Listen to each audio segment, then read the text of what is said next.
अतुल सुभाष मामले ने पूरे देश को झकझोर कर रख दिया है। मामले में बेंगलोर पुलिस जांच कर रही है। जांच के लिए बेंगलुरु पुलिस जौनपुर भी पहुंच गई है। अतुल के ससुराल में ताले लगे हैं, जबकि सास रात में ही घर छोड़कर निकल चुकी है। इस पूरे मामले को लेकर आज तक से अतुल सुभाष के पिता ने बात की। आइए जानते हैं कि उन्होंने इस पूरे मामले पर क्या कहा है। अतुल सुभाष के पिता ने कहा कि बेटे की अप्रैल 2019 में शादी हुई। इसके बाद बेटे के साथ बहू बिहार आई, जबकि 2 दिनों बाद चली गई। इसके बाद उसने बेटे से कहा कि हनीमून के लिए मॉरिशस जाना है, जिस पर बेटे ने कहा कि पापा यहाँ जा सकता हूँ क्या। मैंने कहा कि हाँ, जब बहू की इच्छा है तो चले जाओ। जिसके बाद दोनों मॉरिशस गए। इसके बाद 2020 में पोते का जन्म हुआ। पोता छोटा था, इसलिए मैंने अपनी पत्नी को भी बेंगलुरु भेज दिया था। 2021 में कोरोना के चलते जब देश भर में स्थिति खराब थी, तब भी बेटा वहीं था और उसकी माँ भी थी। हालांकि माँ को डायबिटीज थी, तो उसने सास को भी बच्चे की देखभाल के लिए 2021 में बुला लिया। निकिता की माँ यानी अतुल की सास के बेंगलुरु पहुंचते ही स्थितियां बिगड़ने लगी और विवाद शुरू हो गया। कुछ दिनों बाद अतुल की सास ने उससे कहा कि हम लोगों को जौनपुर में एक घर लेना है,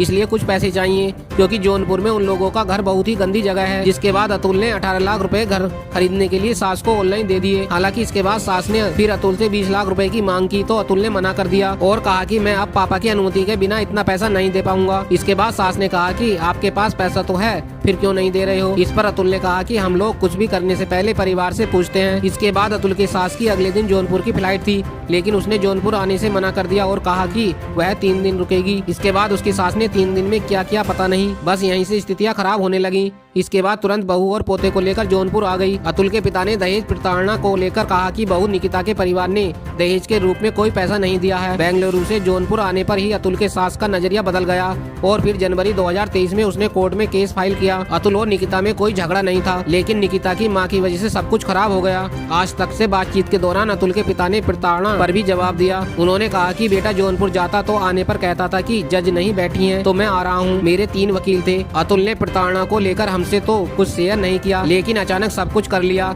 मैं बस यही कहना चाहता हूँ कि और कोई अतुल न बने, इसलिए कानून में सुधार हो और भ्रष्ट जजों पर कार्रवाई हो। देश विदेश की खबरों से जुड़े रहने के लिए हमारे चैनल को लाइक करें, सब्सक्राइब करें और कमेंट्स करें।